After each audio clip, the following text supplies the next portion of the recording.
नमस्कार, capital talk में आपका स्वागत है। मैं हूं स्वतंत्र जैन। हम बात कर रहे हैं चौथी लहर कोरोना की। पूरी दुनिया में ऐसा लग रहा है कि दस्तक देना शुरू कर चुकी है। साउथ ईस्ट एशिया, चाइना में कोरोना के केस बढ़ रहे हैं। यूरोप के कुछ हिस्सों में भी बढ़ते देखे गए हैं। साउथ कोरिया, दक्षिण कोरिया में एक दिन में 6 लाख केस रिपोर्ट किए गए हैं और मौतें भी काफी अधिक दर्ज की गई हैं। चीन में 5,000 की केस सबसे अधिक, जहां दुनिया में जहां से कोरोना शुरू हुआ था, वहां एक बार जब पूरी दुनिया में खत्म हो गया तब एक बार वहां चीन में फिर से बढ़ रहा है। और इसके पीछे एक नई कोविड की वेरिएंट, ओमिक्रॉन का स्टील्ड वेरिएंट या डेल्टा कोरोना वेरिएंट, इस तरह के नाम दिए जा रहे हैं। और इस वेरिएंट के कारण माना जा रहा है कि कोरोना फैल सकता है। और सबसे बड़ा सवाल है कि WHO ने अभी चेतावनी दे दी है कि कोरोना अभी खत्म नहीं हुआ, कोरोना फैल सकता है। हम इसी पर बात करने जा रहे हैं कि कोरोना की ये जो लहर, चौथी लहर माना जा रहा है, भारत में भी चौथी लहर होगी, वो क्या सचमुच एक चिंता का विषय बनने वाली है। सभी लोग जब कोरोना को पीछे छोड़कर आगे बढ़ रहे हैं, मास्क हटाने की बात की जा रही है, वैक्सीनेशन हो चुका है, बूस्टर डोज लग रही है। भारत में तो नेचुरल संक्रमण भी हो गया और कोविड की वैक्सीन भी काफी हद तक अब हम लोग लगा चुके हैं, लगभग 60% आबादी को। ऐसे में क्या एक कोरोना की नई लहर का खतरा भारत में भी है? क्या एक खतरा अगर है, अगर संक्रमण बढ़ता है तो क्या उसके साथ जान का भी खतरा उसके साथ जुड़ा हुआ है? और इसमें हमारे साथ पूरे देश के जाने माने महामारी विशेषज्ञ और डॉक्टर जुड़ रहे हैं। मैं आपका परिचय कराता हूं। हमारे साथ हैं डॉक्टर महेश चंद्र मिश्रा, पूर्व डायरेक्टर एम्स के, पूरे देश में चिकित्सा विज्ञान में जाना माना नाम। आपका बहुत बहुत स्वागत है डॉक्टर मिश्रा। हमारे साथ हैं डॉक्टर रमन गंगाखेड़कर, देश के जाने माने महामारी विज्ञानी, ICMR के आप चीफ रहे हैं महामारी उसके डिवीजन के। आपका बहुत बहुत स्वागत डॉक्टर खंडेकर। हमारे साथ डॉक्टर SN हर्ष हैं, जो कि IMA के vice president, national vice president Bikaner से जुड़ रहे हैं। आप कोविड टास्क फोर्स के सदस्य भी हैं IMA के। आपका भी बहुत बहुत स्वागत डॉक्टर हर्ष। हमारे साथ डॉक्टर नमित सोनी हैं, सोनी ग्रुप ऑफ हॉस्पिटल के आप उसके चेयरमैन हैं, डायरेक्टर हैं, माफ करिए। आपका बहुत बहुत स्वागत नमित जी। सबसे पहले आपके पास आएंगे डॉक्टर खांडेकर। पिछली बार आपसे बात की थी, आपने कहा था तीसरी लहर भारत में केस बढ़ेंगे लेकिन जान का खतरा नहीं है। लगभग 1600-1700 केस आए एक दिन में, जो कि भारत के कोरोना के इतिहास में लगभग, अब माने तो एक सबसे लोअर लेवल का कोरोना का रिकॉर्ड है कि इतने कम केस रहे। मौतों की संख्या भी कम हो रही है। काफी कुछ लोग अब एक तरह से नॉर्मल जीवन जीने की ओर लौट रहे हैं। अर्थव्यवस्था नॉर्मल हो रही है, टूरिज्म भी खुल रहा है। ऐसे में कोरोना की चौथी वेव ने फिर से लोगों को थोड़ा सा एक तरह से चौकन्ना कर दिया है। आपकी क्या राय है सर? क्या भारत को इस सबसे डरने की जरूरत है? भारत कितना तैयार है? डॉक्टर खेड़कर। नहीं, हमको एक चीज समझना बहुत जरूरी है कि चौथी वेव उसी वक्त आ सकती है जब इसका नया वेरिएंट कोई पैदा हो जाए और वो हमारे ऊपर, हमारे देश में घुस जाए। हमको एक चीज समझना पड़ेगा, अपने देश में वैक्सीनेशन काफी लोगों को हो चुका है और ओमिक्रॉन में 50 से ऊपर हो गए।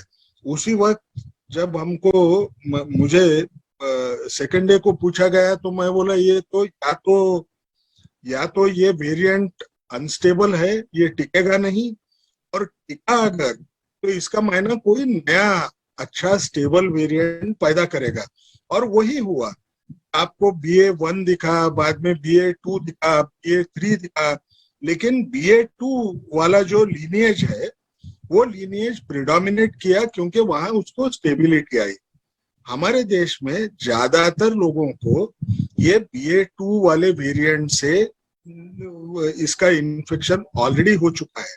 तो हमको अगर हमारे देश में अगर फोर्थ वेव आना है तो कोई ऐसा एस्केप म्यूटेंट चाहिए जो इसके खिलाफ, यानी जो BA.2 के खिलाफ जो प्रतिकार शक्ति जागृत हुई है उसको भी ना माने, उस किस्म का आया तो ही फर्क पड़ेगा।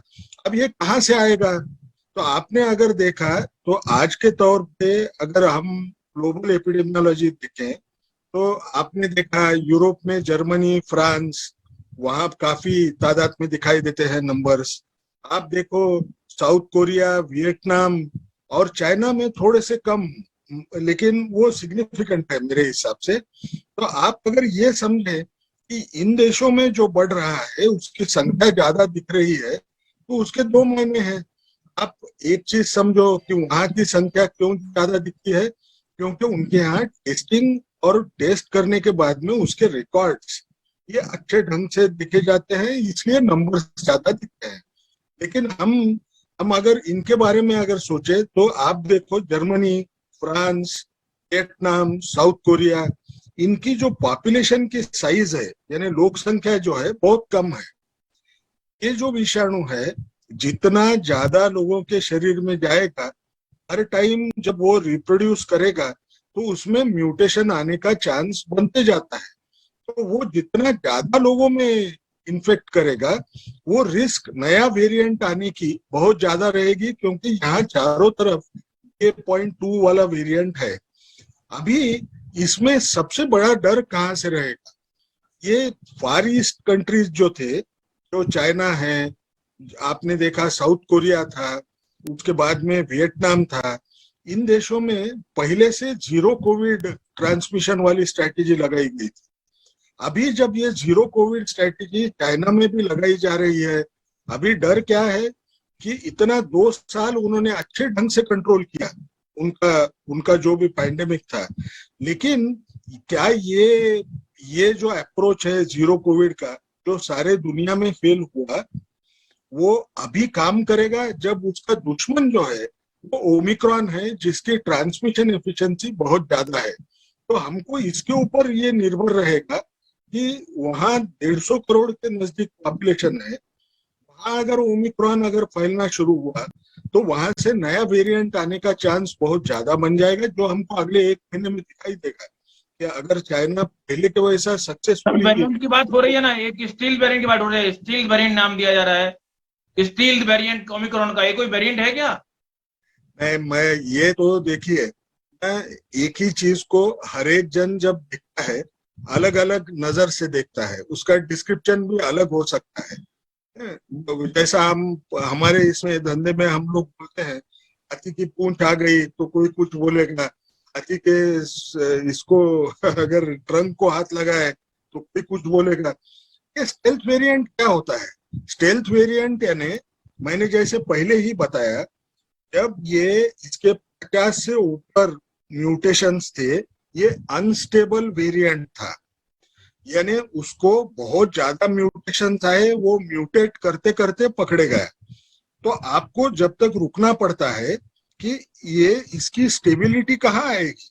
वो BA.2 में आ गई, और BA.2 जिसको स्टेल्थ वेरिएंट करके आप बोल रहे हैं, BA.1 भी स्टेल्थ वेरिएंट ही था, BA.3 भी स्टेल्थ वेरिएंट ही था। क्योंकि स्टेल्थ वेरिएंट किसको बोलना चाहिए?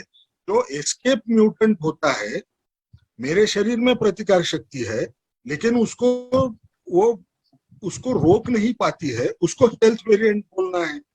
आप किसी को भी तो रोक नहीं पाए, BA.1 को रोक नहीं पाए, BA.2 को रोक नहीं पाए, BA.3 को रोक नहीं पाए। सच्चाई ये है, जो प्रिडोमिनेट हुआ उसको अगर आप सिर्फ स्टेल्थ वेरिएंट अगर बोले तो वो गलत। आपकी बातों से दो निष्कर्ष आपकी बातों से निकल रहे हैं। एक तो है कि जीरो कोविड पॉलिसी शायद उतनी सक्सेसफुल नहीं हुई है कोविड को रोकने में, और नंबर 2 शायद चीन के जो वैक्सीनेशन प्रोग्राम है वो भी सफल नहीं रहा, कम से कम अगर वेरिएंट फैल रहा है वहां पर ओमिक्रॉन। नहीं, मैंने ये नहीं कहा चीन का प्रोग्राम फेल हुआ। दुनिया में किसी का वैक्सीन प्रोग्राम जो इन्फेक्शन होते हैं उसको रोकने में सफल हुआ ही नहीं है। आप कहीं भी देखो, वैक्सीनेशन के रेट बढ़ भी गए। आप बेस्ट केस करके इजराइल देखो, या आप यूके देखो, या आप अमेरिका गंभीरता, बीमारी की गंभीरता कम होती है उससे। बस उससे आगे आप इन्फेक्शन को रोकना, ये फर्स्ट जनरेशन वैक्सीन है, ये इन्फेक्शन को रोकने में उतने कामयाब नहीं है जितना उसके कॉम्प्लिकेशन को रोकने में कामयाब। तो आपका कहना है कि जो आपका वैक्सीन से जो आपका इम्यूनिटी आती है और जो नेचुरल इम्यूनिटी आती है वायरस से, उसमें कौन सी ज्यादा प्रभावशाली होती है? नहीं, दोनों। देखिए, ये बोलना बहुत मुश्किल है क्योंकि अभी तक कोई ऐसे स्टडीज हुए नहीं है कि जिसमें हम, अब हमारी परिभाषा में हम एट्रीब्यूटेबल फ्रैक्शन बोलते हैं, यानी प्रोटेक्शन में कितना % प्रोटेक्शन वैक्सीन से हुआ, कितना % प्रोटेक्शन ये नेचुरल इन्फेक्शन से हुआ। ये बोलने के लिए अभी भी कोई स्टडी उपलब्ध नहीं है। लेकिन मेरा खुद का एक मानना है, यानी हर इंसान की प्रतिकार शक्ति उतनी ही जागरूक होगी, ऐसे नेचुरल इन्फेक्शन में दिखाई नहीं देगा। लेकिन उसमें फायदा क्या होता है, वो सारे उसके जो वेपन्स होंगे वो विषाणु के, उसके खिलाफ एंटीबॉडीज वो तैयार करता है। ये उसकी पॉजिटिव साइड कि जो ज्यादा प्रभावशाली है, और अगर मैंने वैक्सीन दिया तो उस प्रभावशाली हिस्से के खिलाफ हर इंसान में उतनी ही ताकतवर जो प्रतिकार शक्ति जागरूक होगी। तो दोनों में थोड़ा सा फर्क है ना, हमको वो फर्क समझना पड़ेगा। हमने एट्रीब्यूटेबल फ्रैक्शंस के लिए हमारे पास कोई सबूत नहीं है। जी डॉक्टर खंडेकर हमारे साथ जुड़ रही है। हम आपसे लगातार और भी चर्चा करते रहेंगे। डॉक्टर महेश हमारे साथ हैं।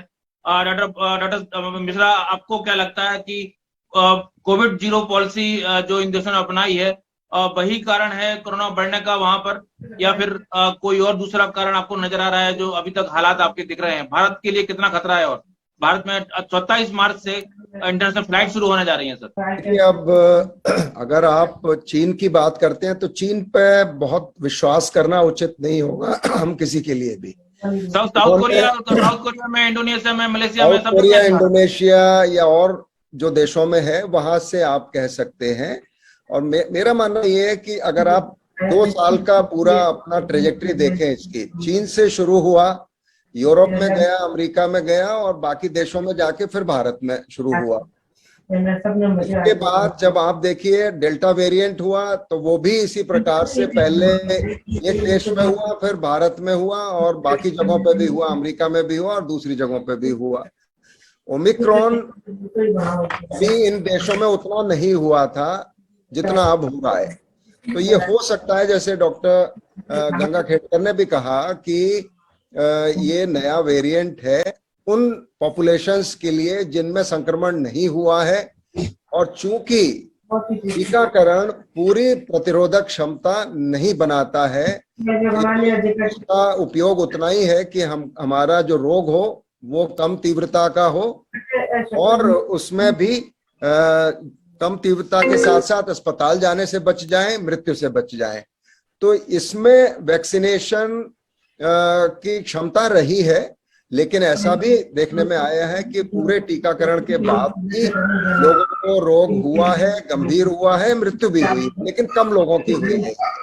अब जहां तक चौथी लहर का प्रश्न है, एक तो IIT कानपुर का एक प्रेडिक्शन है, अब उनका भी इसमें परीक्षा होनी है क्योंकि उन्होंने कहा है 22 जून से 24 अक्टूबर तक चौथी लहर आएगी।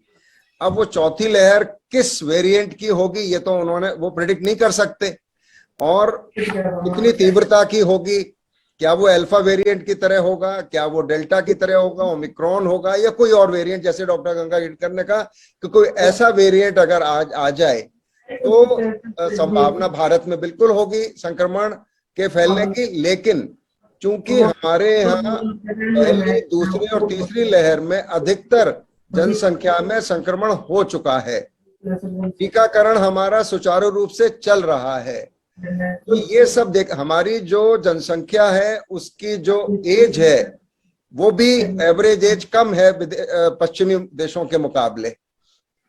ये सब देखते हुए हम चाहे संक्रमण हो भी तो भी उतना शायद हमको तंग न करे जितना डेल्टा वेरिएंट ने अप्रैल मई में किया पिछले वर्ष, या जितना अल्फा वेरिएंट ने शुरू में किया। ओमिक्रॉन ने उतना तंग नहीं किया और कम तीव्रता का संक्रमण करके कम मृत्यु दर रिकॉर्ड करके वो निकल गया। और ये सभी जगह का ये इसमें एक्सपीरियंस रहा है, चाहे साउथ अफ्रीका का हो, भारत का हो, अमेरिका का हो। अमेरिका में देखिए 1-1 मिलियन केसेस आए एक दिन में, लेकिन अब चला गया वहां पे भी।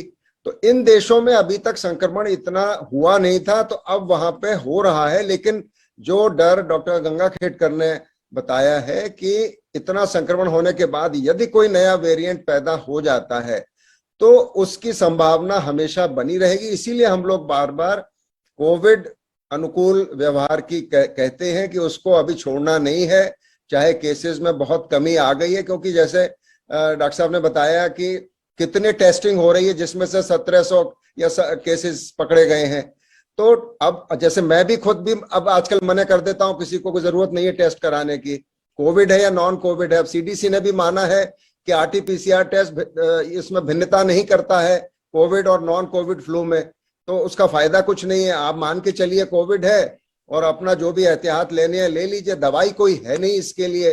बुखार है तो आपको पैरासिटामोल ही लेना है, और बाकी आपको प्रतिरोधक क्षमता अपनी ठीक करनी है, वो आचार व्यवहार विचार और आहार से करिए, अपने व्यायाम से करिए, योग से करिए, प्राणायाम से करिए।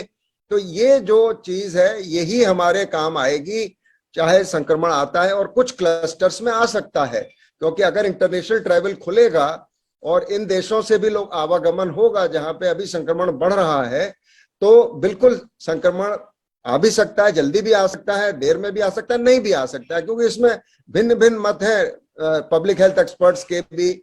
और जैसे डॉक्टर गंगाखेडकर ने भी कहा, अब उसको आप चौथी पांचवी लहर कहिए या कहिए, थोड़ा सा बढ़ेगा, हर जगह बढ़ेगा, जैसे बाकी देशों में बढ़ रहा है हमारे यहाँ भी बढ़ सकता है। तो हमको इसी प्रकार से लेना चाहिए। अपनी तैयारी हमारी पूरी है, हमारा पूरा जो स्वास्थ्य का ढांचा है वो तैयार है, 2 साल में तैयार हुआ है। जांच के लिए भी अस्पताल में बिस्तर भी, ऑक्सीजन के लिए भी स्केल अप हो गया था सारा डेल्टा वेरिएंट के बाद। तो हम लोगों की तैयारी पूरी। अब जैसे बच्चों में इतना आशंका जताई जा रही थी मई में, लेकिन बच्चों में बहुत सारे लोगों ने तभी कह दिया था कि बच्चों में क्यों होगा, जब पहली लहर में नहीं हुआ बच्चों में, दूसरी लहर में नहीं हुआ, तो तीसरी लहर में क्यों होगा बच्चों में ज्यादा संक्रमण। तो ये भिन्न भिन्न मत है सबके, लेकिन फ्यूचर तो किसी ने देखा नहीं है। हम लोगों को अपना बचाव करते रहना है और अपनी प्रतिरोधक क्षमता को। जी, तो आपका कहना है कि कोविड एप्रोप्रिएट आचरण है वो अभी खत्म नहीं करना है? बिल्कुल नहीं, बिल्कुल भी नहीं। तो लेकिन मास्क तो लोगों ने लगाना बंद ही कर दिया, सबने लगाना बंद कर दिया अब तो। हाँ, तो अब यही है कि इसमें फिर भुगतेंगे हम लोग नहीं लगाएंगे तो। अब ये तो सही लोगों के ऊपर ही है, लोगों के सहयोग से ही कम हुआ है संक्रमण। अब लोग अगर नहीं सहयोग करेंगे। इंटरनेशनल फ्लाइट शुरू होने वाली है, उसके बारे में आपकी क्या राय है? खोलना चाहिए? नहीं, अब खोलना तो पड़ेगा। देखिए, आप बंद करके दुनिया को नहीं रख सकते 3 साल, खोलना तो पड़ेगा, खुलना चाहिए। हम भी नॉर्मली बिहेव करते हैं। अब जैसे नीचे वॉक के लिए जाते थे, पहले हम मास्क लगा के जाते थे, अकेले वॉक करते हैं, कोई मास्क की आवश्यकता पहले भी नहीं मानता था है अकेले वॉक करने में, तो अब कई बार नहीं लगाते हैं। लेकिन भीड़ में जब भी आप जा रहे हैं, कहीं भी यात्रा कर रहे हैं, मेट्रो में, ट्रेन में, बस में, या रेलवे स्टेशन पे हैं, या बस स्टैंड पे हैं, या हम हॉस्पिटल जाते हैं तो मास्क लगाते हैं, क्योंकि पता नहीं है। और उससे बचाव आपका, चाहे वो कोविड हो, दूसरा पोल्यूशन से, प्रदूषण से आपका बचाव होता है मास्क लगाने से। तो मैं तो ये कह रहा हूं पिछले 6 महीने से कि मास्क आप केवल कोविड के लिए नहीं लगाना है, मत लगाइए, प्रदूषण के लिए लगाइए। उससे भी तो नुकसान होता है हमारे फेफड़ों को, उससे कितने लोगों में लंग कैंसर का इंसिडेंस बढ़ रहा है। तो ये भी तो हमें देखना पड़ेगा कि हमारे यहाँ प्रदूषण थोड़ी समाप्त हो गया। तो ये उसके लिए कोई अलग मास्क है या कोविड का मास्क ही चलेगा, कोई और मास्क है उसके लिए? नहीं, N95 और any mask is better than no mask. बाकी N95 है तो बहुत अच्छा है। फिलहाल चर्चा में वक्त ब्रेक का लौटेंगे तो बात करेंगे कि होली का त्योहार निकला है और डॉक्टर हर्ष कह रहे हैं कि होली के त्योहार के बाद शायद कोरोना के केस बढ़ जाएं और सावधानी रखना चाहिए। इस पर बात करेंगे कि क्या सावधानी सचमुच होली के बाद कुछ चिंता करना चाहिए। डॉक्टर नमित हमारे साथ जुड़े हुए हैं, सोनी ग्रुप हॉस्पिटल के डायरेक्टर हैं। इनसे बात करेंगे और पूछेंगे कि इनके यहाँ क्या मरीज बढ़ना की कुछ आशंका, कुछ संकेत मिले क्या, इस पर बात करेंगे। कहीं मत जाइए, लौटते छोटे ब्रेक के बाद।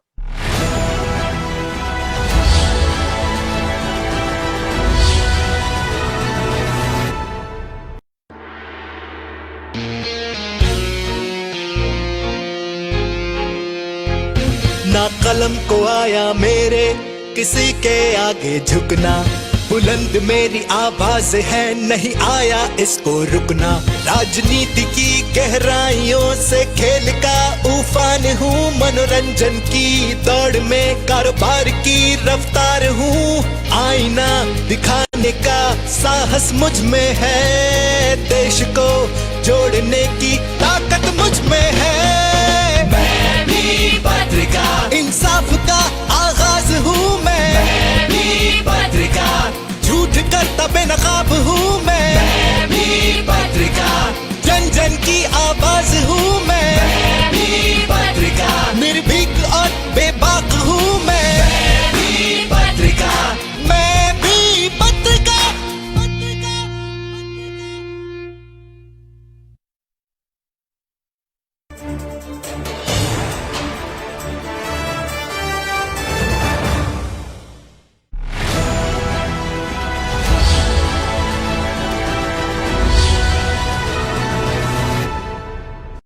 ब्रेक के बाद आपका स्वागत। डॉक्टर हर्ष, आप बताएं सर कि जो अभी मिश्रा जी कह रहे हैं कि कोविड अप्रोप्रिएट आचरण अभी भी जरूर जारी है, लेकिन लोग 2 साल हो गए हैं, थक चुके हैं। अब तो ऑफिस और कार्य सरकारी गाइडलाइंस में भी अब कोविड मास्क पर जोर नहीं दिया जा रहा। अब तो ऑफिसों में भी आप नॉर्मल तरीके से काम करते हैं, कोई ऐसा नहीं माना जा रहा कि मास्क लगाएं। दूसरी बात, 27 मार्च से इंटरनेशनल फ्लाइट खुलने वाली है।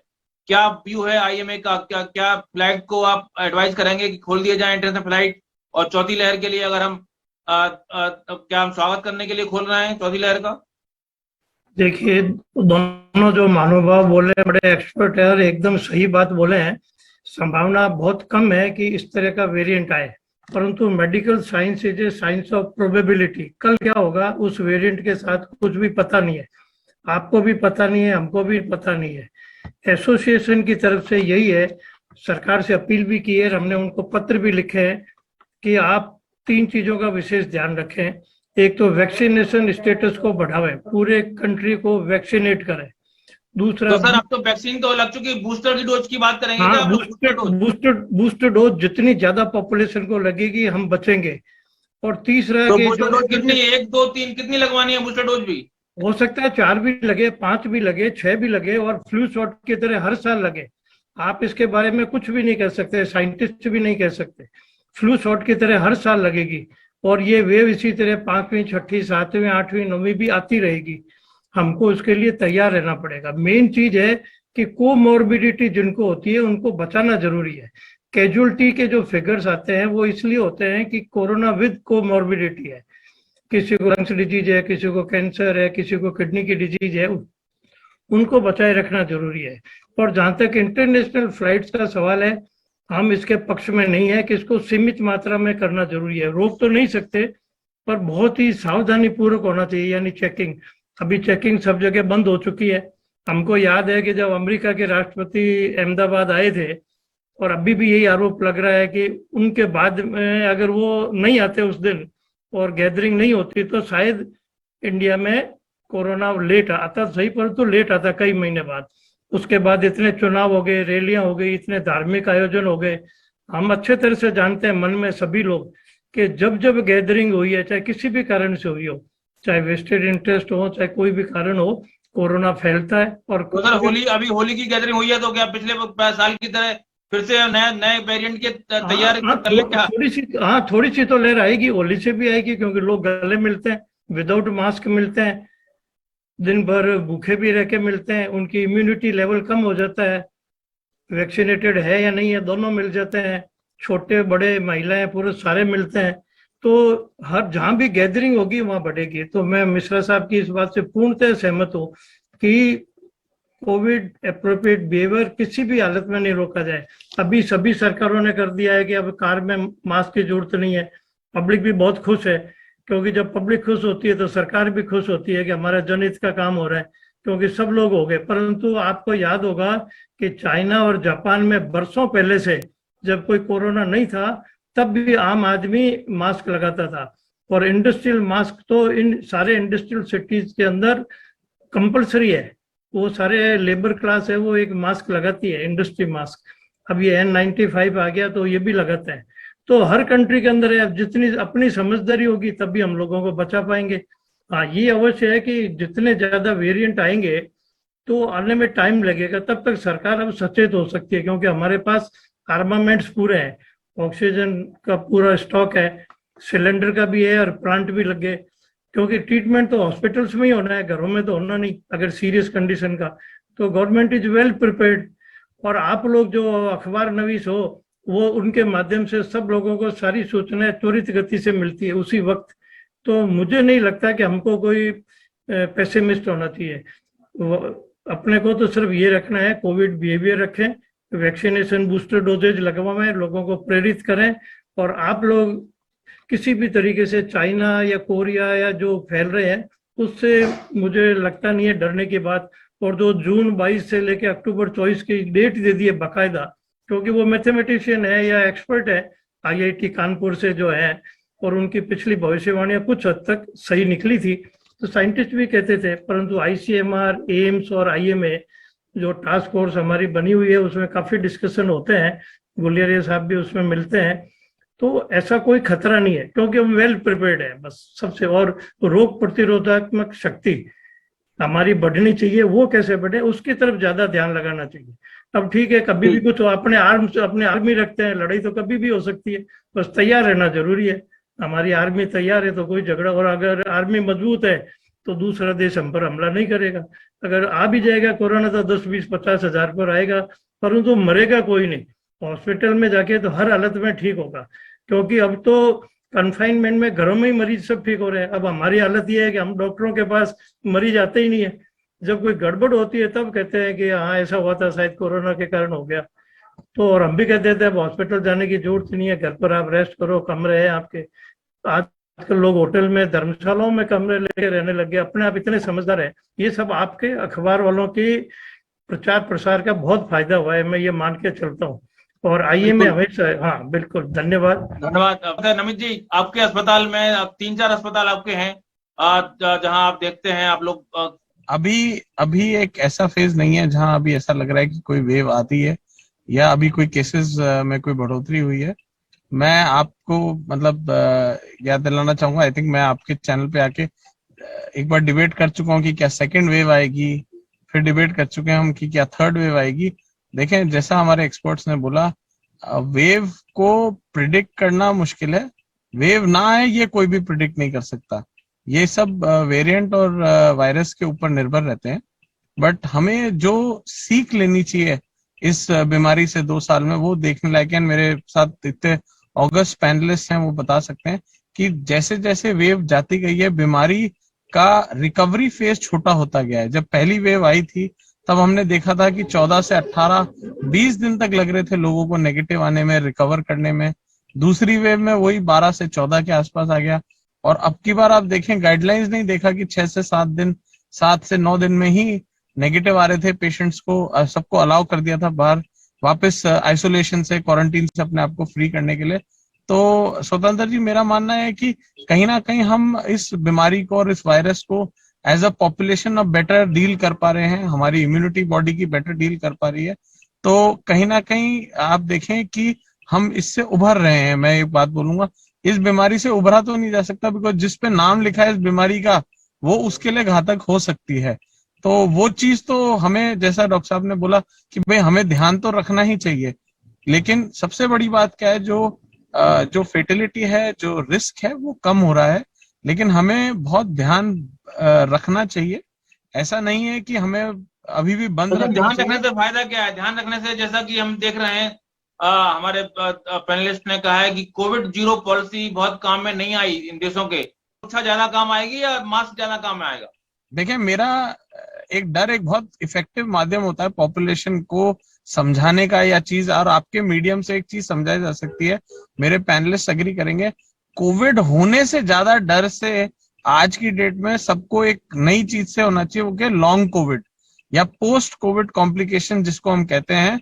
इस चीज का मीडिया को प्रचार करके सबको बताना चाहिए कि जो भी लोग कोविड में, जिनका कोविड हुआ है, उनको कोविड के बाद बहुत सारी प्रॉब्लम्स डेवलप हुई हैं, जिसको एक कॉमन टर्म आजकल लॉन्ग कोविड कहा जा रहा है। तो उस चीज पे चर्चा होके उनको, जनता को बताना चाहिए कि कोविड से हम बचें, वो जरूरी है।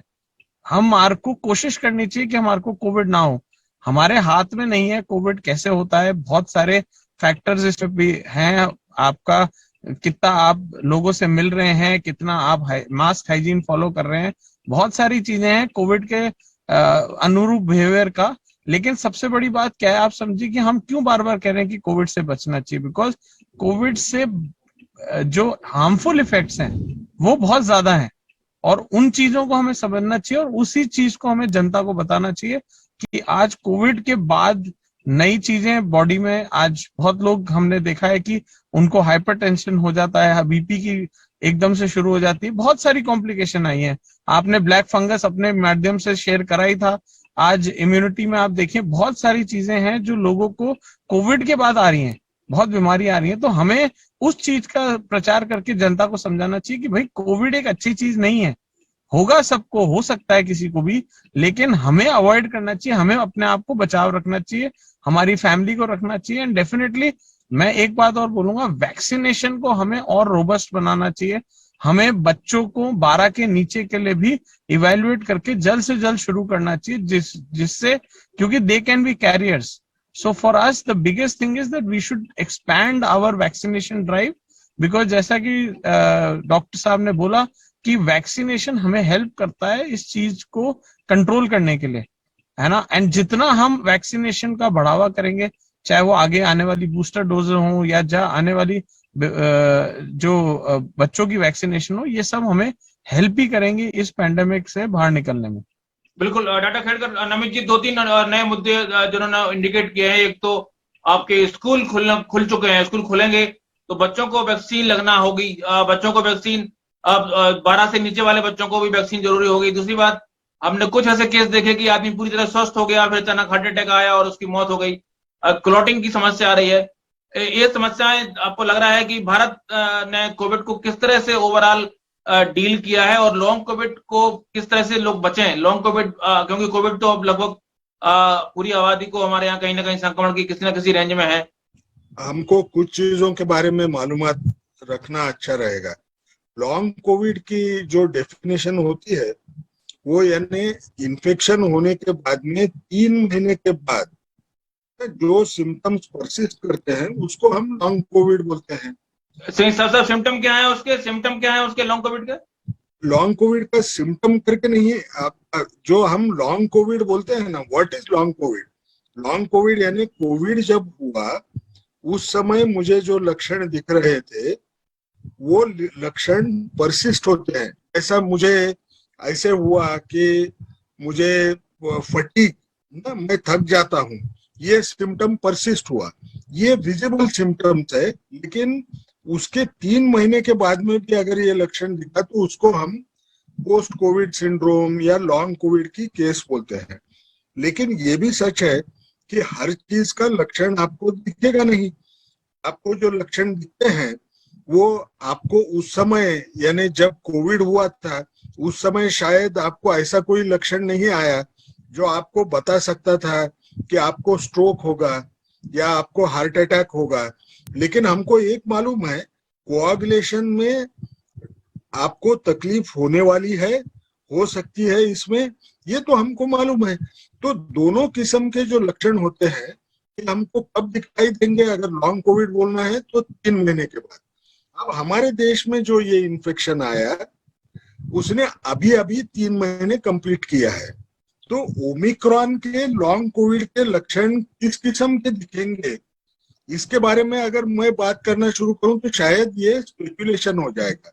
यानी मैं तो ये मानता ही नहीं कि 4th वेव आने का चांस बहुत ज्यादा है करके मैं मानूंगा नहीं। न मैं ये मानूंगा कि जून महीने में बहुत आने का चांस है, 22 जून रहे, 24 जून रहे, मुझे उसमें बहुत बड़ा लॉजिक है ऐसे लगता नहीं है, सही किस्म का लॉजिक नहीं लगता है। मेरे हिसाब से अगर हमको ये जो डर है ये चाइना के ऊपर निर्भर रहेगा, क्योंकि चाइना में अगले 1 महीने में उन्होंने उसी ढंग से अगर कंट्रोल किया तो हमको डर नहीं रहेगा। लेकिन चाइना में वो गलती से, जैसा साउथ कोरिया में एकदम 6 लाख दिख रहे हैं, आप देखो साउथ कोरिया की पॉपुलेशन क्या है, ज्यादा से ज्यादा मुझे पक्का मालूम नहीं, लेकिन 5 करोड़ है। वहां हम 150 करोड़ पॉपुलेशन की बात कर रहे हैं, तो उनके नंबर्स तो बहुत रहेंगे। अगर वहां से वेरिएंट आने का चांस है तो हमारी जो हाइब्रिड इम्यूनिटी है ये हमको थोड़े टाइम तक, अगले 6 से 9 महीने तक हमको संभालेगी। लेकिन जैसे ही 6 महीना खत्म होने को आएगा, हमको फिर मास्क पहनने की जरूरी आएगी। अगर ये वेरिएंट चाइना या ऐसी जगह से तैयार हुआ जहां उसको परिस्थिति उसके अनुकूल मिल जाती है। मेरी एक विशफुल थिंकिंग है, चाइना पहले टाइम सक्सेसफुल हुआ, अगर चाइना सेकंड टाइम सक्सेसफुल हुआ तो सारे दुनिया की इकोनॉमी, जियोपॉलिटिकल रिस्क आप छोड़ दीजिए, लेकिन जो इकोनॉमी पोस्ट कोविड में खराब हुई है वो शायद उसको संभलने में हमको अच्छा चांस मिलेगा। क्योंकि अगर चाइना फिर खराब हो गया तो हमारे लिए सबको, सारे दुनिया में ये इकोनॉमी पूरी अफेक्ट हो सकती है। लेकिन हमको एक ही समझना है, हमको सिर्फ जो लोगों ने वैक्सीन नहीं ली है उन्होंने जल्द से जल्द जाना है, भले दूसरा डोज नहीं लिया होगा या दोनों डोज नहीं लिए होंगे।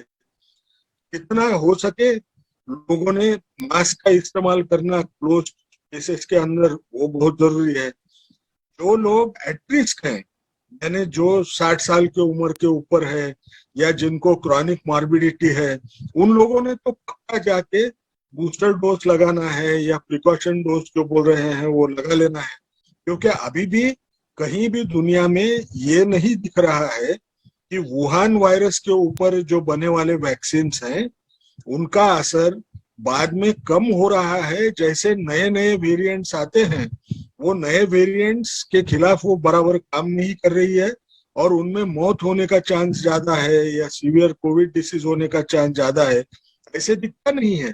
तो जिनको जरूरी है उन्होंने वैक्सीन करवा लेना है, कोविड एप्रोप्रिएट बिहेवियर का पालन करते ही रहना है। और शायद ना एक हम होप रख सकते हैं कि अगर चाइना ने अच्छा हैंडल किया, कोई नया वेरिएंट उधर अगर पैदा होने का चांस नहीं रहा, तो शायद हम ये एंडेमिक डिसीज के तरफ जा रहे हैं जहां वो ऐसे चाइना ने तो पहले भी अच्छे से हैंडल किया था। चाइना में तो इतने केस कभी नहीं आए। चाइना ने अपने यहाँ तो बहुत अच्छा कंट्रोल कर लिया था पहले भी। तो बाकी देश कैसे कंट्रोल करेंगे? वो तो अपने आप पता नहीं कैसे कंट्रोल करते हैं, क्या करते हैं, उनका तरीका अलग है। भारत जीरो कोविड पॉलिसी अपना सकता है क्या? क्या भारत वो तरीके अपना सकता है जो चाइना अपना सकता है? नहीं, हमको एक समझना है, जीरो कोविड स्ट्रेटेजी आपने अगर लॉकडाउन के टाइम कभी देखा ना, जब प्रेस बोलती थी जब लगाए तो समय पे लगाए, लेकिन लॉकडाउन लगाने के बाद में भी संख्या बढ़ते गई, क्योंकि ये इन्फेक्शन ज्योग्राफिक बाउंड्रीज को मानता नहीं। लेकिन हमको एक चीज समझना है, इस टाइम वरी चाइना की क्यों है? क्योंकि पहले टाइम का जो वुहान का वायरस था, उसका एक इंसान से ज्यादा लोगों को इन्फेक्शन लगाने का जो R0 रेट बोलते हैं, वो उसका कई गुना कम था कंपेयर टू ओमिक्रॉन। अब ये चूज रहे हैं ओमिक्रॉन से, तो पहली बार सक्सेसफुल हुए, इसका मायना अगले टाइम भी सक्सेसफुल होंगे। ये शायद थोड़ा सा डिफिकल्ट रहेगा, हमको थोड़ा रुकना पड़ेगा। 1 महीने के अंदर हमको ये पता चलेगा कि चाइना में कितने तेजी से वो जीरो कोविड ट्रांसमिशन लगाने के बावजूद भी ये इन्फेक्शन अगर बढ़ते गया, तो वेरिएंट के लिए हमको वॉचफुल रहना पड़ेगा। नहीं, अगर चाइना सक्सेसफुली कंटेन करता है तो सारे दुनिया के लिए गुड न्यूज है।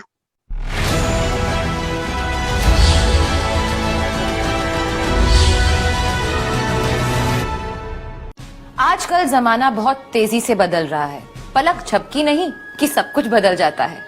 इसलिए हर चीज की नॉलेज होना बहुत जरूरी है। 10-20 साल आगे देखने की जरूरत है। मैं कहूँ तो फ्यूचर स्मार्ट होना जरूरी है, वरना ये जो टाइम है ना, ये हाथ से निकल जाएगा। सबसे आगे रहना है तो एवरेज नॉलेज से कुछ हासिल नहीं होगा। कल क्या होगा उसकी तैयारी आज ही करनी पड़ेगी। स्मार्ट रीडर बनना पड़ेगा। इसलिए फ्यूचर का स्विच ऑन करो, पत्रिका पढ़ो, जहां आपको मिलेगी हर विषय की वो सब नॉलेज जो आपको हमेशा रखेगी अपडेट आने वाले वक्त के लिए। क्योंकि अब पीछे मुड़कर देखने का वक्त तो गया। पत्रिका आपको बताता है कि हर जानकारी को नॉलेज में कैसे बदला जाता है, क्योंकि जानकारी का सही इस्तेमाल ही बुद्धिमानी है। जिंदगी में आगे बढ़ने के लिए कल की नब्ज पर आज ही हाथ रखना पड़ता है। तो पढ़िए वो सब विषय जो होंगे कल की दुनिया का हिस्सा, जैसे artificial intelligence, automation, blockchain, metaverse और क्लाइमेट चेंज। सीधी सी बात है, सबसे पहले जानो और सबसे आगे रहो। पत्रिका group, a 360-degree media house with a progressive mindset.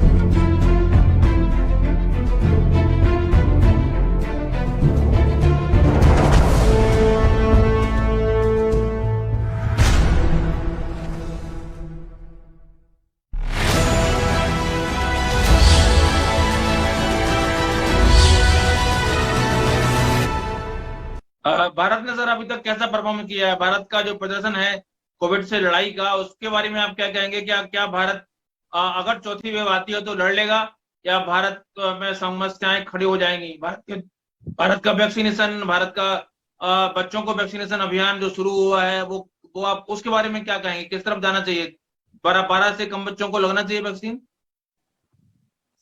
अब ये मैं मेरे पर्सनल व्यूज बोलता हूँ जी। मुझे लगता है कि बच्चों में भी इन्फेक्शन, ये ओमिक्रॉन का ट्रांसमिशन एफिशिएंसी इतना अच्छा था, घर में एक को अगर हो गया तो सारे लोगों को लगने का चांस बहुत ज्यादा था। तो उसमें बच्चे स्पेयर हुए होंगे, ये बोलना है, यानी बच्चों को नहीं लगा सारे लोगों को लगता है, ये बोलना थोड़ा सा कठिन काम है। इसलिए एक चीज हो गई। दूसरी बात, आप ये सोचो कि बच्चों में हुआ भी तो जैसे इंसानों में मौत होने का डर था, सीवियर कोविड डिसीज होने का डर था, वो तो बच्चों में कम होता है। तो वो लगाने के बारे में हमको दोबारा सोचना पड़ेगा, क्योंकि ये वैक्सीन इन्फेक्शन प्रिवेंट नहीं करते हैं, ये severity of covid disease, hospitalisation और डेथ को प्रिवेंट करते हैं। तीसरी बात, अगर इन्फेक्शन होना ही है तो एडल्ट्स के मुकाबले, यानी बड़े लोगों के मुकाबले बच्चों की जो प्रतिकार शक्ति होती है वो उसको अच्छे ढंग से हैंडल करती है। तो वैक्सीनेशन करते समय मैं ये नहीं बोल सकता है कि वैक्सीनेशन करना ही नहीं चाहिए ना वो छोटे उम्र के बच्चों का, लेकिन मैं इतना बोल सकता हूँ छोटे उम्र के भी जो बच्चे रहे, वो भले 12 साल या 14 साल के नीचे वाले रहे, उनमें जो इम्यूनो डेफिशिएंट है, जिन लोगों को ऐसे किस्म की बीमारियां हैं कि जिसकी वजह से अगर उनको इन्फेक्शन हुआ, जैसे किसी को कैंसर है, किसी को HIV की बीमारी है, क्या रहे भले, उन लोगों में हमको लगाना बहुत जरूरी रहेगा, बच्चों में भी। लेकिन आम लोगों को लगाना क्या, ये शायद परिस्थिति पे निर्भर होगा, ये ऐसे मुझे लगता है। बिल्कुल नमित जी, अगर डॉक्टर रमन खंडा के रमन गंगा खेड़कर की बात को मैं समझूं तो इन्फेक्शन तो आएगा, आप लाइट लगाएं, कुछ भी करें, मास्क लगाएं तब भी आएगा, तो फिर मास्क की जरूरत क्या है? अब मैं अपना इंटरप्रिटेशन कर रहा हूँ, डॉक्टर रमन खंडा गंगा खेड़कर नहीं कह रहे। अगर इन्फेक्शन होना ही है तो मास्क क्यों लगाएं? फिर क्यों सारे जो है ना हर तरह की चीजों को माने? जब इन्फेक्शन किसी भी तरह से होना है तो फिर हो जाने दीजिए, जो भी होना है चलने दीजिए, फिर क्या जरूरत है सारी प्रिकॉशन की?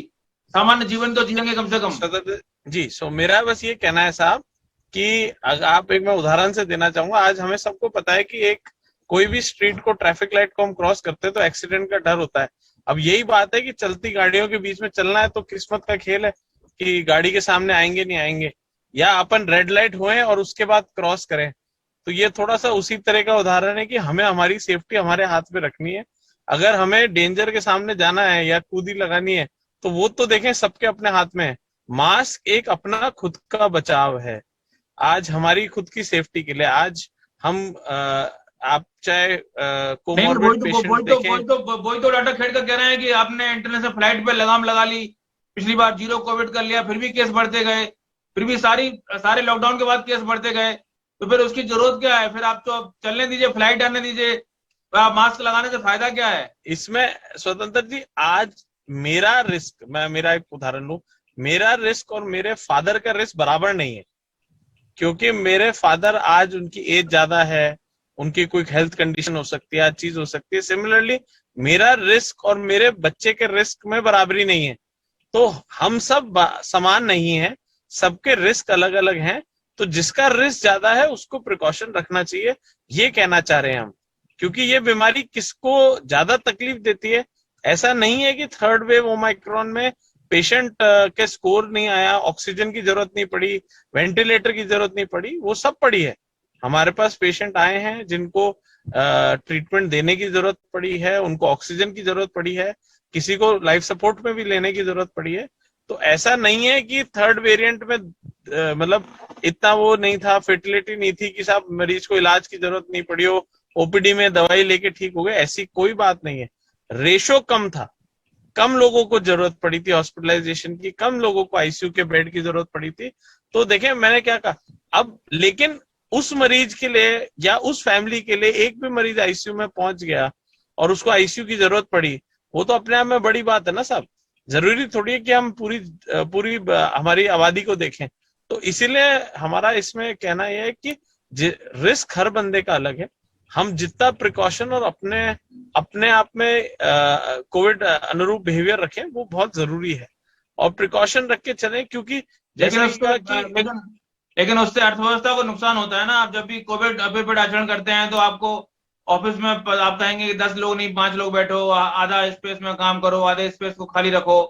तो तमाम सारे कोविड स्कूल इसी बहाने बंद हो जाते हैं, बच्चों की पढ़ाई सफर होती है। नहीं, आप मेरी बात समझे। आज जैसे जैसे हम इस वायरस को और समझते जा रहे हैं, ग्लोबली गाइडलाइन बदलती जा रही है। अपने देश में ICMR अपने इमीडिएट एक्शन ले जा रहा है, वैक्सीनेशन खुलते जा रहे हैं। सो ये संदेश वही दे रहा है कि जहां जहां हम कॉन्फिडेंट है, जहां जहां हम चीज सीख रहे हैं, दूसरे देशों से सीख रहे हैं।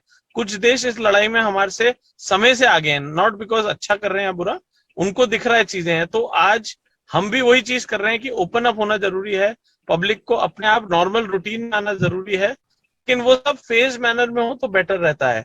तो मेरा मानना यह है कि हम डेफिनेटली नेगेटिव ना सोच के पॉजिटिव सोचे। और मैंने आपको क्या कहा, जो चीज हमने लास्ट 2 साल में सीखी है, देखी है कि इस बीमारी की दूसरी चीजें भी है, उनको हम टैकल करें और सबको उस चीज के बारे में अवेयर कराएं। उससे क्या है, जो भी बिहेवियर जिसको जैसे समझना है, जिसको जैसे ध्यान रखना है, वो उसके हिसाब से अपना ध्यान रखेगा। आज अगर कोई भी अपना नागरिक है जो 70 प्लस है या 75 प्लस है, वो अपने आप को ध्यान ही रखेगा, वो अपने आप को सोशल डिस्टेंसिंग करेगा, भीड़ में जाने से अपने आप को बचाएगा। ये सब चीजें हमें आज भी ध्यान रखनी चाहिए, इसमें कोई वो बात नहीं है। डॉक्टर हर्ष, आप क्या कहेंगे सर, लॉन्ग कोविड कितनी बड़ी समस्या है भारत में, आपका क्या अनुभव है? और IMA की कुछ गाइडलाइंस है लॉन्ग कोविड के बारे में? और दूसरी बड़ी बात की भारत अब आपको लगता है कि मास्क, क्योंकि मास्क बहुत थक गए हैं लोग, मास्क को अगर होना ही है कोविड तो मास्क लगाने के बाद भी हो जाएगा, फिर कहाँ दिक्कत है?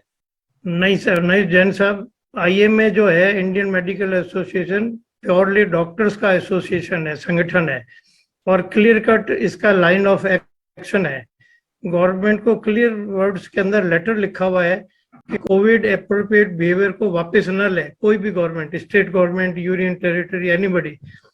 ये करना ना करना तो गवर्नमेंट के हाथ में है, पर हमारी राय यही है एसोसिएशन की कि कोई भी आदमी इस कोविड एप्रोप्रिएट बिहेवियर का उल्लंघन ना करे, क्योंकि हम जनहित में सोचते हैं। हमारा आकलन, आप ही लोग ये कहते हैं कि ज्यादा मास्क लगाओगे तो सांस की दिक्कत हो जाएगी, आप डॉक्टर नहीं, ऐसा ज्यादा मास्क मत लगाओ, उससे भी बीमारी हो जाती है, आप पुराना मास्क इस्तेमाल कर लेते हैं। नहीं, ये सब व्हाट्सएप वाली बातें या दूसरी बातें हैं अखबारों की। डॉक्टर्स कभी ये नहीं कहते कि इस तरह की हो जाएगी। कुछ गिने चुने लोग हैं जो कभी खबर ऐसी आई कि उसके मास्क से तकलीफ हो गई, परंतु ऐसा कभी नहीं है। दूसरा आकलन हमारा ये है कि बड़ी बड़ी हॉस्पिटल्स के अंदर जो हमारे नागरिक जाके इतना खर्च करते हैं, हम उस खर्च को बचाने के लिए अगर ये प्रिकॉशनरी स्टेप्स उठा लें तो उनके घर का बजट भी सुधरेगा और अपनी GDP भी सुधरेगी और लोग बिजनेस में जाएंगे। आज जितनी लेबर क्लास है उनके लिए टोपी, मास्क, लोहे के टोपी और नीचे गम सूज पहनने जरूरी है या नहीं है? सड़क पर काम करने वाले के लिए हम रिफ्लेक्टर वाले कपड़े पहनाते हैं कि नहीं? अब कुछ फॉलो करते हैं, कुछ नहीं करते। कुछ पुलिसमैन है जो कर लेते हैं क्योंकि गवर्नमेंट बॉडी है, प्राइवेट ऑर्गेनाइजेशन में नहीं होते। खैर, ये एक एडमिनिस्ट्रेशन का मामला है, परंतु हमारे हिसाब से कोविड एप्रोप्रिएट बिहेवियर कभी भी बंद नहीं होना चाहिए जब तक WHO से क्लीन चिट नहीं मिले कि अब ये महामारी का अंत हो चुका है। रिसेंटली ये आया है कि महामारी के अंतर्गत हम चल रहे हैं और इस पर बहस करनी भी मैं तो समझता हूँ कि बेकार। WHO के गाइडलाइंस पर सवाल बहुत है। WHO के गाइडलाइंस ने WHO ने कोई बहुत सावधानी से काम किया हो, कम से कम शुरुआती दौर में ऐसा नहीं कर सकते। WHO पे बहुत सवाल है। WHO ने चाइना के कितना सपोर्ट किया वो भी बहुत सवाल है। हम उस विषय पर अभी नहीं कर सकते क्योंकि हम उस लेवल की अभी जानकारियां चाइना के बारे में, वुहान लैब के अंदर अमेरिकन काम करते हैं या कौन करते हैं, उनके द्वारा फंडेड भी है और सब उसमें इन्वॉल्व है। ये इस तरह की पॉलिटिक्स, जियो पॉलिटिक्स आप लोगों के शायद वहां तक हाथ पहुंचते होंगे, हम लोगों के तो नहीं पहुंचते। हम एक मेडिकल मैन होने के नाते भारत की जनता को बचाने का काम करते हैं। तो एप्रोप्रिएट कोविड बिहेवियर होना चाहिए, अपनी इम्यूनिटी बढ़ाने का काम होना चाहिए, उस पर खर्च होना चाहिए, न कि हॉस्पिटल्स में जाकर के कोमॉर्बिडिटीज के साथ में ICU में जाकर के वेंटिलेटर पर जाके और बाद में इस दुनिया से विदा हो। उनको बचाने के लिए हमको काम करना चाहिए। IMA की इसके अंदर क्लियर कट रीडिंग है और ये हमने गवर्नमेंट को लिखित में हर हफ्ते एक लेटर भेजते हैं और हर हफ्ते टास्क फोर्स की मीटिंग होती है IMA की। सहजानंद प्रसाद सिंह जो बिहार के हैं वो हमारे प्रेसिडेंट हैं, तो उनका टास्क फोर्स बहुत ही एक्टिव है और रेगुलर हम टच में रहते हैं, और जिसमें जितने बड़े बड़े इंस्टीट्यूट्स हैं सबके डायरेक्टर्स और सीनियर्स हमारे साथ रहते हैं। तो हम इसके बारे में कतई कंफ्यूजन में नहीं है कि भाई आएगी लहर और हम उसको रोक लेंगे, मरने नहीं देंगे लोगों को, ये हम कोशिश करेंगे, जान माल का खतरा नहीं होने देंगे। संभव है वो है कि उसमें इंटरवेंशन बहुत अधिक काम आया नहीं, मतलब इंटरवेंशन वैक्सीन सिर्फ वैक्सीन का काम आया, बाकी वैक्सीन इंटरवेंशन बहुत काम आया नहीं है। नहीं, वैक्सीनेशन से ही तो हम बचे हुए हैं। हम तो चाहते हैं 12 साल से छोटे बच्चों का भी वैक्सीनेशन हो। आपने सुना होगा 2-3 केसेज, 2 महीने 3 महीने के बच्चे को भी कोरोना के केसेज आए हुए हैं, ऐसे रिपोर्टेड है। तो फिर छोटे बच्चों को वैक्सीन का अनुमति दे रहे हैं क्या आप लोग? हम तो देना चाहते हैं। आइए मतलब मैं इसके फिर कम लोगों को सबको वैक्सीन अब शुरू दे दी जाए। बिल्कुल, after full investigation, full placebo. हमारे पास वैक्सीन है उसकी, हमारे पास वैक्सीन है उसकी। क्या जी? वैक्सीन है कि हमारे पास अंडर 12 की? ये तो सरकार का काम है, पर हम तो यही अपील करते हैं कि आपकी जानकारी में भारत ने वैक्सीन बना ली है क्या उसकी? नहीं, हमारे को जानकारी नहीं है इसकी। डॉक्टर महेश, हमारे पास वैक्सीन है क्या अंडर 12 की, अंडर 12 एज की? स्वतंत्र जी, बच्चों में टीकाकरण पे अभी कंसेंसस नहीं है। इवन 12 से 14 वर्ष के बच्चों को अलाउ किया है गवर्नमेंट में, उसमें national technical advisory group on immunisation में ही मतभेद हैं। उन्होंने कहा, हमने तो नहीं कहा बच्चों में शुरू करने के लिए, क्योंकि बच्चों में संक्रमण बहुत कम हुआ है 2 वर्षों में पूरी दुनिया में, और गंभीरता तो बहुत न्यूनतम हुई है बच्चों में। इसलिए बच्चों में हमारी प्राथमिकता टीकाकरण की नहीं है। और अगर जैसे डॉक्टर गंगाखेडकर ने भी ये बात कही, आप फ्लू वैक्सीन हर साल हम लगाते हैं, डॉक्टर हर्ष भी कह रहे थे हर साल फ्लू वैक्सीन लगती है, ये भी शायद लगवानी पड़ेगी, या ये 3 डोज की वैक्सीन है, 2 डोज लग गई, अब बूस्टर कह लो, प्रोटेक्टिव डोज कह लो, बूस्टर कह लो, वो भी है। लेकिन एफिकेसी जो फ्लू वैक्सीन की है आज दुनिया में वो 60% है। तो वैक्सीन लग के भी फ्लू ऐसा नहीं है कि होता नहीं है, इसीलिए कोविड ऐसा नहीं है कि होता नहीं है। यही डॉक्टर गंगाखेडकर ने बहुत अच्छे से समझाया कि वैक्सीन का जो उपयोग है वो रोग की गंभीरता कम करने में है, वो आपको अस्पताल में भर्ती होने से संभवतः बचा लेगा या गंभीर रोग होने से बचा सकता है। इतनी ही वैक्सीन की अभी उपयोगिता है, क्योंकि वैक्सीन का जो डेवलपमेंट है, पूरा जो बनती है वैक्सीन, 5 से 10 वर्ष लगते थे पहले, जब ये सारे प्रश्नों के उत्तर हमारे पास होते थे वैक्सीन के बारे में। अभी ये वैक्सीन 1 साल में आ गई, तो अधिकतर प्रश्न आज भी उनके उत्तर नहीं है किसी के पास। इसलिए, और बच्चों में भी ट्रायल हुए नहीं है, जिन जिन ग्रुप में ट्रायल होता जा रहा है उनमें अलाउ होता जा रहा है, इसीलिए 12 से 14 को अलाउ कर दिया है, या 18 वर्ष से 12 से 18 के बीच में यूएस में एफडीए ने अलाउ कर दिया था। लेकिन अभी भारत में आप देखिए, बच्चे आगे लगवा ही नहीं रहे हैं, पेरेंट्स ला ही नहीं रहे हैं बच्चों को। अभी पिछले दिन चर्चा में मैं था कहीं प्रोग्राम में, तो मैंने कहा भाई स्कूल में भेज दीजिए, स्कूल में वैक्सीनेशन करवाइए बच्चों का, अगर बड़े बच्चों का करवा दीजिए, 12 से 14 को अलाउ हुआ है, क्योंकि बच्चे टीकाकरण केंद्र पर जाएंगे, उनका स्कूल नुकसान होता है। फिर अभी परीक्षाएं आ रही हैं, उसमें वो कहते हैं वैक्सीन लगाने से अगर बुखार हो गया तो वो फिर पढ़ नहीं पाएंगे। होली आने वाली थी, तो ये शुरू बिल्कुल होली जस्ट पहले शुरू किया था, तो कहीं आप क्या सोच सकते हैं बॉम्बे जैसे शहर में कितने 12 बच्चे सामने आए वैक्सीन लगवाने, या कहीं पे 22 आए, ये हाल था बच्चों में वैक्सीन का, कहीं 124 आ गए। तो बच्चों में अभी उतना उत्साह ना माता पिता में है, और जो हमारे विशेषज्ञ हैं उनमें भी मतभेद है कि बच्चों के वैक्सीन पर कितना जोर देना चाहिए या नहीं देना चाहिए। लेकिन अगर वैक्सीन उपलब्ध हो जाती है और फिर अगर किसी को रिएक्शन हो गई, एडवर्स इवेंट हो गया, चाहे वो कितना भी रेयर हो, वो तो फिर एक एग्जाम्पल हो जाती है ना कि मैंने वैक्सीन लगवाई और वैक्सीन के बाद मेरे को फलां कॉम्प्लिकेशन हो गई, वो लोग कुछ भी कह देते हैं। तो क्योंकि टेस्टिंग पूरी तौर से वैक्सीन की नहीं हुई है अभी भी, लेकिन सेफ है, जो हमने देख भी लिया है, करोड़ों लोगों को लग गई, 181 करोड़ को तो भारत में लग चुका है, दो टीके लग गए हैं। तो ये समझिए कि 181 करोड़ टीके लग गए हैं, जो हमारे टीके हैं वो सुरक्षित हैं, और कहीं ना कहीं उसकी एफिकेसी है, इसी वजह से हम ओमिक्रॉन वेरिएंट से भी अच्छी तरह से निकल पाए।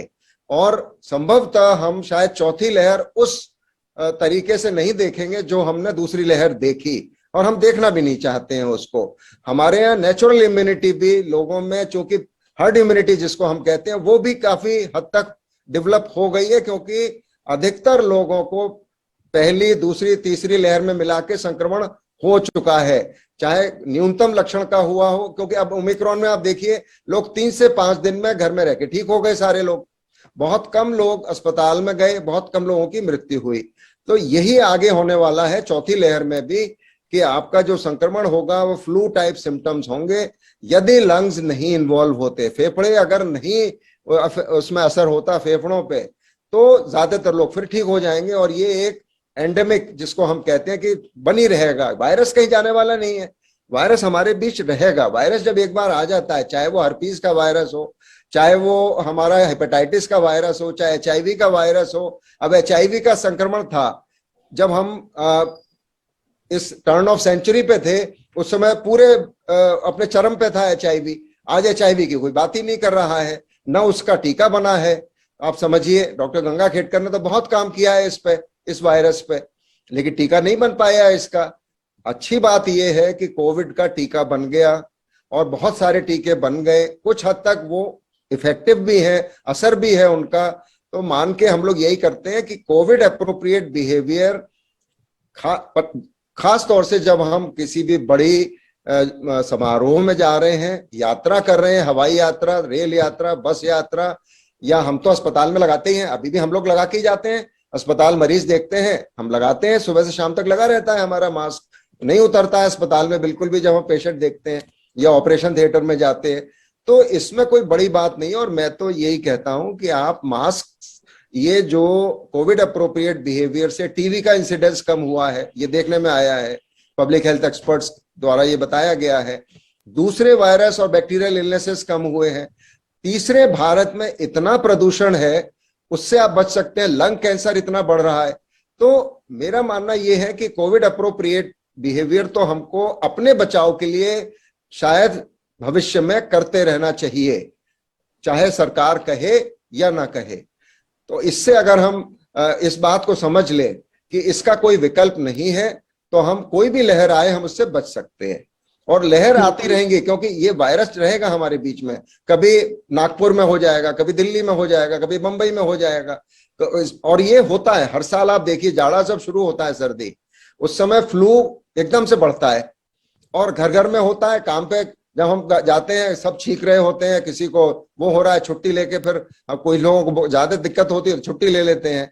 कभी हम टेस्ट भी नहीं कराते थे उसका। अब वो क्या इन्फेक्शन था हमें तो नहीं पता। और फ्लू का जो वायरस का चरित्र है वो भी प्रतिवर्ष बदलता है। जी जी, बिल्कुल। हमारे पास अब समय बचा नहीं है। नमित जी, संक्षेप में तो मान लिया जाए कि अब मास्क हमारे साथ रहने वाला है लंबे समय तक, और फिलहाल मास्क के अलावा कोविड के लिए हम पूरी तरह से लड़ने के लिए तैयार हैं। वैक्सीनेशन और बाकी जो संसाधन है हमारे पास पूरी तरह से हैं। आपका अस्पताल क्या तैयारी क्या कहती है आपकी, संक्षेप में? बिल्कुल साहब, जब इतने मौके मिल जाते हैं तो अच्छे अच्छे लोग तैयार हो जाते हैं। हमें तो 3 वेव मिल गई, so definitely whether it is hospitals और वेदर इट इज डॉक्टर्स, सब लोग कोविड के लिए तैयार हैं, उसमें कहीं कोई कमी नहीं है। लेकिन हमारा जनता से आग्रह हमेशा यही है कि डॉक्टरों तक और हॉस्पिटलों तक पहुंचने की नौबत ना आए, अपने प्रिकॉशन रखें, अपने मास्क का हाइजीन, अपने आप का ध्यान रखें। सबसे बड़ा प्रिकॉशन जो कहते हैं ना, precaution is the best cure, हम हमेशा उसी की तुलना करते हैं। अस्पताल और डॉक्टरों का रोल आता है इलाज देने के लिए। बिल्कुल नहीं होता कि फिलहाल हमारी यही, हम मास्क आपके साथ रहने वाला है लंबे समय तक। मास्क आपको, जैसा कि डॉक्टर मिश्रा ने बताया, कि सिर्फ कोविड से नहीं, कई चीजों से बचाता है और मास्क में कोई नुकसान नहीं है। जो डॉक्टर ऐसा कह रहे हैं कि मास्क से आपको सांस की दिक्कत है, वो कोई और कारण हो सकता है, वो बहुत रेयर केस है। मास्क से कोई दिक्कत नहीं होना चाहिए, मास्क लगा के रखें। और कोरोना की चौथी लहर के लिए आए भी तो भी हम तैयार हैं, नहीं आए तो बहुत ही अच्छी बात है। आप सभी लोग चर्चा में बहुत बहुत धन्यवाद। नमस्कार। आप देखते रहिए पत्रकारिता। नमस्कार।